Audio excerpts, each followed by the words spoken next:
Measure What Matters by John Doerr. OKRs की शुरुआत microchip जैसी जानी मानी कंपनी इंटेल से हुई, जहां 1970 में ऑथर ने काम किया था।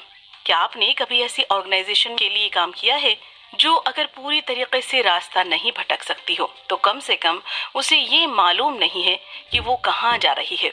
अगर ऐसा है तो यकीनन आप अकेले नहीं हैं। अक्सर कंपनीज के पास इतने सारे गोल्स होते हैं कि ऐसा लगता है कि उनके पास कोई टारगेट है ही नहीं, और एम्प्लॉयज इतने सारे कामों में बिजी कर दिए जाते हैं कि वो अपने आप को डायरेक्शन लेस महसूस करने लगते हैं। तो इस अजीब सिचुएशन का सॉल्यूशन क्या है? इसका जवाब है ऑब्जेक्टिव एंड की रिजल्ट या OKRs। चंद फ्लेक्सिबल, रियल और ट्रांसपेरेंट गोल रखकर कंपनीज अपने टारगेट को अचीव करने के लिए अच्छे से काम कर सकती हैं। और OKRs न सिर्फ कंपनीज को आगे बढ़ने में मदद करते हैं बल्कि उनके गोल्स को ट्रैक और रीराइट करता है। ऑब्जेक्टिव और की रिजल्ट्स ग्रोथ सेंटर साइकोलॉजी को इनकरेज करते हैं, जो हर तरह की कंपनी को उसके मैनेजमेंट के बारे में सोचने में मदद करता है और इस तरीके से वो बेहतर के लिए अपने पोटेंशियल को बढ़ाते हैं। इसके अलावा आप इस समरी में जानेंगे कि कैसे अपनी गर्लफ्रेंड को दोबारा पाने की कोशिश में ऑथर ने OKRs सिस्टम जाना, अपने गोल कोड सेट करने के लिए गूगल 3 कलर का इस्तेमाल क्यों करता है, और कैरिबू नाम के प्रोजेक्ट से गूगल ने कौन सा आइकॉनिक प्रोडक्ट बनाया।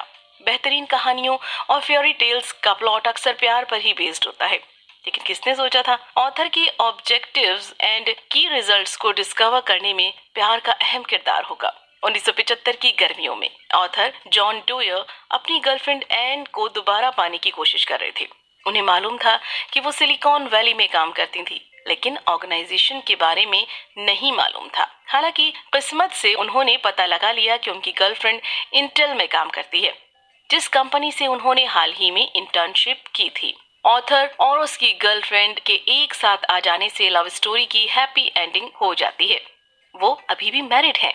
उनकी स्टोरी के साथ ऑथर के ऑब्जेक्टिव्स एंड की रिजल्ट्स डिस्कवर करने की कहानी शुरू होती है। OKRs के पीछे की वजह इंटेल के फाउंडर्स में से एक एंडी ग्रूव थे। उसके बाद वाइस प्रेसिडेंट CEO बनने के बाद उनकी लीडरशिप कंपनी को एक स्मॉल बिजनेस से आज दुनिया का जाना माना ब्रांड बनाने में अहम रही है। उनके अप्रोच का अहम हिस्सा OKRs का इस्तेमाल रहा है। जॉब मिलने के बाद ऑथर ने ग्रूव के एक सेमिनार में हिस्सा लिया, जिसमें उन्होंने बताया कि OKRs सिर्फ इस बारे में नहीं है कि आप क्या जानते हैं, बल्कि इस बारे में है कि आप अपनी जानकारी का क्या इस्तेमाल करते हैं। अगर आप कुछ करना चाहते हैं तो एग्जीक्यूशन के लिए जानकारी होनी चाहिए। एग्जाम्पल के लिए इंटेल का एक objective mid range computer components industry में नंबर 1 होना था। ग्रूव ने एक्सप्लेन किया कि कैसे चंद ऑब्जेक्टिव्स सेट करने से कंपनी उन्हें अचीव करने में पूरी तरीके से फोकस कर सकती है। लेकिन वो कैसे जानेंगे कि उन्होंने अपना ऑब्जेक्टिव अचीव कर लिया है? ग्रूव ने समझाया कि यही की रिजल्ट्स की शुरुआत होती है। फॉर एग्जाम्पल, माइक्रोसॉफ्ट 8085 प्रोसेसर के लिए एक वक्त पर 10 डिजाइन हासिल करना एक की रिजल्ट होगा। इस तरीके से दूसरी कंपनियों के डिजाइन प्रोडक्ट के बारे में इंटेल का ही माइक्रो प्रोसेसर यूज होना था। इस तरह के की रिजल्ट सिंपल यस और नो से जाने जा सकते थे।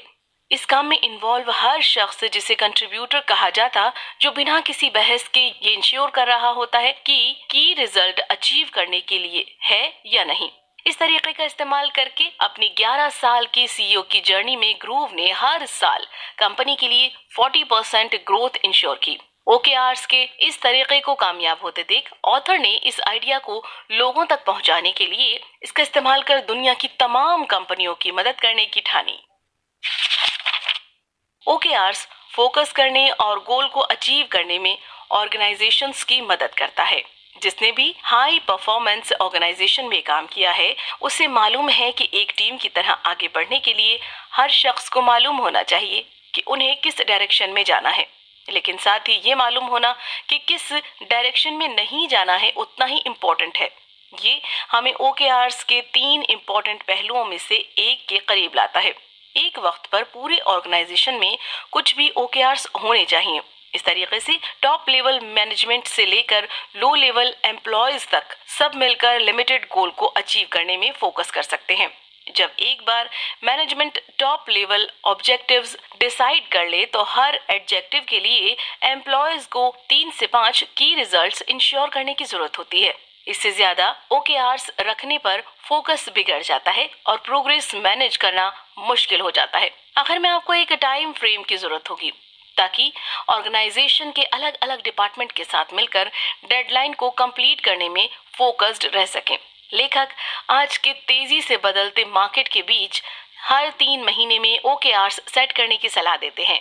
उसके बाद हर 3 महीने में आपकी कंपनी के हर डिपार्टमेंट को एक साथ आकर ये देखना चाहिए कि आपने अपने सेट किए गए OKRs को अचीव किया है या नहीं, और क्या आपको मौजूदा रास्ते पर चलते रहने की जरूरत है या नए गोल्स सेट कर लेने चाहिए। रिमाइंड के CEO ब्रेट कॉफ ने ऑथर के कहने पर अपने स्मॉल एजुकेशन स्टार्टअप को मिलियंस यूजर्स की कंपनी में बदलने के लिए OKRs पर अमल किया। एक दिन में 3 लाख डाउनलोड के साथ 2014 में रिमाइंड की शानदार कामयाबी के बाद कॉफ ने रियलाइज किया कि अगर उन्हें आगे जाना है तो 14 लोगों की उनकी टीम को ज्यादा फोकस करने की जरूरत है। ऑथर की वेंचर कैपिटल ने रिमाइंड को सीरीज B फंडिंग की थी। इस दौरान उन्होंने कॉफ को OKRs के बारे में बताया, जिसने रिमाइंड की एक तरक्की कर रही ऑर्गेनाइजेशन के तौर पर तब काफी मदद की जब टाइम और एनर्जी को इफेक्टिवली यूज कर पाना मुश्किल हो रहा था। एग्जाम्पल के तौर पर उनका सबसे रिक्वेस्टेड फीचर रिपीटेड मैसेजेस का फंक्शन ऐड करना था, ताकि टीचर्स को हर हफ्ते स्टूडेंट्स को सेम मैसेज ना भेजने पड़े। इस दौरान उन्होंने रिमाइंड का मेन ऑब्जेक्टिव टीचर्स की एंगेजमेंट बढ़ाना था, इसीलिए वो रिपीटेड फीचर वाला टाइम सेंसिटिव ऑब्जेक्टिव अचीव नहीं कर पाए। OKRs का इस्तेमाल करके फोकस्ड रहकर और डिस्ट्रैक्ट ना होकर कंपनी लगातार तरक्की करती रही। $40 मिलियन की सीरीज से फंडिंग भी हासिल की और 2016 तक 60 लोगों को रोजगार दिया। ट्रांसपेरेंट और अलाइन OKRs सिस्टम ऑर्गेनाइजेशन को इफेक्टिवली और कोलैबोरेटिवली आगे बढ़ने में मदद करता है। ये कॉमन सेंस की बात है कि खुलापन और ईमानदारी किसी भी कामयाब रिश्ते की बुनियाद है। ऑर्गेनाइजेशन के लिए ये चीजें अलग नहीं हैं। OKRs का एक इम्पोर्टेंट पहलू ये है कि आपकी ऑर्गेनाइजेशन में इनके बारे में सभी को मालूम होना चाहिए। रिसर्च बताती है कि गोल्स को लेकर ट्रांसपेरेंट रहना मोटिवेशन बढ़ाता है। 1000 अमेरिकियों के बीच किए गए एक सर्वे में पता चला कि जब उनके कोवर्कर्स को उनकी प्रोग्रेस के बारे में मालूम होता है तो वो ज्यादा मोटिवेट फील करते हैं। OKRs सिर्फ किसी ऑर्गेनाइजेशन के बिजनेस गोल से ज्यादा है। टीम, डिपार्टमेंट और एम्प्लॉय का इस्तेमाल अपने कामों में भी करते हैं, लेकिन एक बार हाई लेवल और इंडिविजुअल के OKRs किसी ऑर्गेनाइजेशन के पब्लिक डोमेन में आ जाएं, तो उन्हें कामयाब होने के लिए साथ आ जाना चाहिए। इसका मतलब है एम्प्लॉय को अपने OKRs कंपनी के विजन से अलाइन करने चाहिए, जैसे कि टॉप लेवल OKRs सेट किए गए हैं। हालांकि इसका ये मतलब नहीं है कि टॉप के लोग एम्प्लॉयज के दिन भर के काम डिटेक्ट करें। इस तरीके का टॉप डाउन नजरिया वर्क प्लेस में ऑटोनॉमी को बढ़ाता है और एम्प्लॉयज को डिस्करेज करता है। ये हाइब्रिड नजरिया एस्टैब्लिश करना सबसे अच्छा है, जो टॉप डाउन और बॉटम अप दोनों ही हों। इससे इनोवेशन, ट्रांसपेरेंसी और कोलैबोरेशन बनेगा। ऐसा करने का एक तरीका गूगल का आजमाया हुआ 20% टाइम कॉन्सेप्ट है। ये कॉन्सेप्ट इंजीनियर्स को हफ्ते में एक दिन के बराबर वक्त उन प्रोजेक्ट पर काम करने की इजाजत देता है जिनके बारे में उन्हें लगता है कि वो टॉप लेवल OKRs अचीव करने में गूगल की मदद कर सकते हैं। इस फिलॉसफी का नतीजा एक यंग गूगल इंजीनियर ने 2001 में उस 20% का इस्तेमाल कैरिबू नाम के प्रोजेक्ट में किया। आज ये प्रोजेक्ट जीमेल के नाम से जाना जाता है और ये दुनिया का सबसे पॉपुलर ईमेल क्लाइंट है। लेकिन अलाइनमेंट को जमीन पर कार्यकारी बनाना आसान नहीं होता। माइक और एल्बर्ट ली के माई फिटनेस ऐप को ही ले लीजिए। ऑथर ने 2013 में बिजनेस के लगातार ग्रोथ के लिए उन्हें OKRs का इम्पोर्टेंट समझाया। इस सिस्टम को अप्लाई करने के बाद ली ब्रदर्स को एहसास हुआ कि बहुत सारे लोगों के अपने OKRs हैं जो कंपनी के अल्टीमेट गोल से मैच नहीं खाते। डिपार्टमेंट के बीच OKRs अलाइनमेंट में कमी की वजह से अलग अलग टीमों को अपने ऑब्जेक्टिव और की रिजल्ट्स अचीव करने में प्रॉब्लम होने लगी और इससे हालात और खराब हो गए। शॉर्ट में कहा जा सकता है कि OKRs को कोऑर्डिनेशन में कमी आ रही थी। इसीलिए ली ब्रदर्स ने डिपार्टमेंट हेड के साथ हर 3 महीने की मीटिंग्स ऑर्गेनाइज की। हर डिपार्टमेंट के हेड ने मीटिंग में अपने ओकेआर प्रेजेंट किए और ऐसे पोटेंशियल लोगों को शॉर्टलिस्ट किया जिनके कोऑर्डिनेशन से वो ऑब्जेक्टिव्स अचीव किए जा सके। ऐसा करके वो हर तिमाही ये जान सकते थे कि कहीं उनकी टीम ओवर स्ट्रेस तो नहीं हो रही, और सपोर्ट के लिए वो दूसरी टीम पर डिपेंड हो सकते थे। ओकेआर्स को लगातार ट्रैक करके ऑर्गेनाइजेशंस श्योर हो सकती हैं कि वो सही डायरेक्शन में काम कर रही हैं। शायद आपको मालूम हो कि गोल्स को लिखना उन्हें अचीव करने में मददगार साबित हो सकता है। गोल्स ट्रैक करने के बारे में भी ऐसा ही कहा जा सकता है। असल में कैलिफोर्निया के एक सर्वे में पता चला कि जो दोस्त अपने गोल्स लिखते हैं और अपने दोस्त के साथ वीकली बेसिस पर शेयर करते हैं, उनके ऑब्जेक्टिव्स अचीव करने के चांसेस 43% ज्यादा हो सकते हैं। ऑर्गेनाइजेशनल ओकेआर्स के साथ भी ऐसा ही होता है। मिसाल के तौर पर गूगल हर महीने मीटिंग करती है जहां पर एम्प्लॉयज बताते हैं कि वो अपने ओकेआर्स के लिए किस तरीके से आगे बढ़ रहे हैं। न सिर्फ प्रोग्रेस डिस्कस की जाती है बल्कि सामने आ रही परेशानियों को भी शेयर किया जाता है और उसी के हिसाब से की रिजल्ट्स अपडेट किए जाते हैं। मीटिंग के दौरान और तिमाही ओकेआर्स के लाइफ साइकिल में ओकेआर्स कंट्रीब्यूटर्स के पास 4 ऑप्शन होते हैं: कंटिन्यू, अपडेट, स्टार्ट और स्टॉप। अगर ऑब्जेक्टिव ट्रैक पर है तो कंटिन्यू करना ठीक है, लेकिन अगर किसी वजह से की रिजल्ट अचीव नहीं किया जा सकता तो बेहतर है कि टॉप लेवल को इन्फॉर्म किया जाए और नए ऑब्जेक्टिव्स सेट किए जाएं। क्वार्टर के बीच में नए ओकेआर्स शुरू करना जरूरी हो सकता है और कभी कभी नाकाम ओकेआर्स को काम के बीच में ही छोड़ दिए जाने की जरूरत होती है। एक बार रिमाइंड के ब्रेड कॉफ को peer to peer payment system के ओकेआर्स को बीच में ही रोकना पड़ा था। उन्होंने इसे कामयाब होते नहीं देखा क्योंकि ये कोई खास प्रॉब्लम सॉल्व नहीं कर पा रहा था और इसीलिए उन्होंने इस ऑब्जेक्टिव को फौरन कैंसिल कर दिया था। उसे हटाकर उन्होंने आगे बढ़ने के लिए नया ओकेआर सेट किया, एक ऐसा फीचर बनाया जिसके जरिए टीचर्स स्टूडेंट से पूछ सकें कि वो स्कूल इवेंट में पार्टिसिपेट करेंगे या नहीं। ये काफी कामयाब रहा। फिर भी एक ओकेआर्स कंट्रीब्यूटर ये कैसे जाने कि रिजल्ट अचीव करने में वो कहां तक पहुंचा। गूगल 0.10 कलर कोडेड स्केल का इस्तेमाल करता है जिसकी मदद से कंट्रीब्यूटर्स ये पता लगा सकते हैं कि उन्होंने कोई भी की रिजल्ट कितनी कामयाबी से अचीव किया है। 0.0 से 0.3 का मतलब है कि कोई प्रोग्रेस नहीं हुई है। 0.4 से 0.6 का मतलब है कि प्रोग्रेस तो हुई है लेकिन की रिजल्ट अचीव नहीं किया जा सका। 0.7 से 0.10 इस बात का साइन है कि की रिजल्ट सक्सेसफुली अचीव कर लिया गया है। इंटेल ने भी कुछ ऐसा ही स्कोरिंग सिस्टम बनाया था जब 1980 में कंपनी ये दिखाना चाहती थी कि उनके 8086 चिपसेट की परफॉर्मेंस किसी भी माइक्रो प्रोसेसर से बेहतर है, तो तिमाही खत्म होने तक 500 सैंपल इसके अरिथमेटिक को प्रोसेसर को भेजना एक की रिजल्ट सेट किया गया। वो 470 सैंपल भेजने में कामयाब रहे जो स्कोरिंग सिस्टम में लगभग 0.9 की परफॉर्मेंस है। हाई रिस्क गोल्स रखना ज्यादा अचीव करने में ऑर्गेनाइजेशन के लिए मददगार हो सकता है। 1969 में पहली बार इंसान ने चांद पर कदम रखा। उससे पहले ये इमेजिन भी नहीं किया जा सकता था। फेलियर के रिस्क के साथ आगे बढ़ना नासा की लिमिट को बढ़ाने में मददगार रहा। लेकिन अगर ऑर्गेनाइजेशन का फोकस, अलाइनमेंट और ट्रैकिंग सिस्टम सही हो तो कोई भी हाई रिस्क चैलेंज अचीव किया जा सकता है। इस तरह के चैलेंजेस को स्ट्रेच गोल्स कहते हैं। सिंपली स्ट्रेच गोल्स ऐसे ओकेआरएस हैं जो ओकेआरएस कंट्रीब्यूटर्स के लिए कठिन चैलेंज होते हैं। रिसर्च भी इस स्ट्रेच गोल्स को मानती है। स्टडीज बताती हैं कि ऐसे एम्प्लॉयज ज्यादा मोटिवेटेड, प्रोडक्टिव और इंगेजिंग होते हैं। लेकिन किसी ऑर्गेनाइजेशन को ये कैसे पता चले कि स्ट्रेच गोल उनके लिए सही है या नहीं? गूगल में ओकेआर्स 2 तरह की कैटेगरी में बटे हुए होते हैं: स्ट्रेच ऑब्जेक्टिव और कमिटेड ऑब्जेक्टिव। यहाँ कमिटेड ऑब्जेक्टिव का मतलब सेल्स और हायरिंग जैसे रोजमर्रा के टारगेट से है। स्ट्रेच ऑब्जेक्टिव बड़े आइडियाज के लिए इस्तेमाल किया जाता है। कमिटेड ऑब्जेक्टिव 100% सक्सेसफुली कंप्लीट किया जाना जरूरी है, जबकि गूगल का स्ट्रेच ऑब्जेक्टिव 40% टाइम नाकाम ही रहता है। अब गूगल की तरह बाकी कंपनियों के पास इतना सेफ्टी नेट नहीं होता कि वो हाई रिस्क स्ट्रेच ओकेआर्स का फेल होना अफोर्ड कर सकें। लेकिन थोड़ा सा सेफ कैश होने पर स्ट्रेच ऑब्जेक्टिव काफी अच्छा अर्न करने में आपकी मदद कर सकता है। एग्जाम्पल के लिए गूगल के वेब ब्राउजर क्रोम को ही ले लीजिए। 2008 में ब्राउजर बनाने के लिए शुरुआती OKR ब्राउजिंग को मैगजीन का पेज उलटने जितना आसान बनाना था। क्रोम का पहला स्ट्रेच गोल ओवर एम्बिशियस था। वो 2008 खत्म होने तक 20 मिलियन वीकली यूजर्स बनाना चाहते थे, लेकिन इस गोल को अचीव करने में आ रही मुश्किलें टीम को अपना अल्टीमेट गोल अचीव करने के लिए इंस्पायर करती रहीं।